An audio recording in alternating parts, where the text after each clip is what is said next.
katiya, ayan, pauwi na ho kami at idinaan ko muna si Rhea dito nga sa net. Yan, magtitingin-tingin daw siya din kung ano kanyang mabibili. Tingin ka nga, anong gusto mo? Anong gusto niya? Magtitingin daw siya doon. Ang dami daw maganda. Mag-picture nga ako muna din sa salamin. Ay, kaganda kasi ng salamin. Ano, may napili ka na ba, Rhea? Wala ka pang napili? Ayan. Sa dami daw ng magaganda, wala siyang mapili. Abay, parang ikaw lang din, masyadong mapili. Ang ganda na yung salamin. Kahit ito lang, sapat na. Parang ikaw.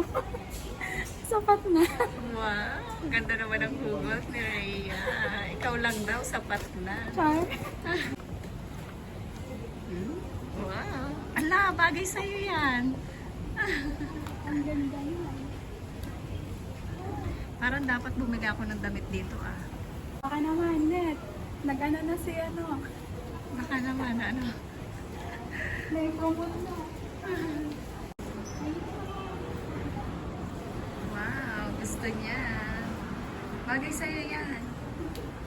Ako hindi ako pwedeng maiksi. Oo, sexy ka naman. O siya, hanggang dito na lamang mga katiya. Nice meeting you, Rhea. Paalam.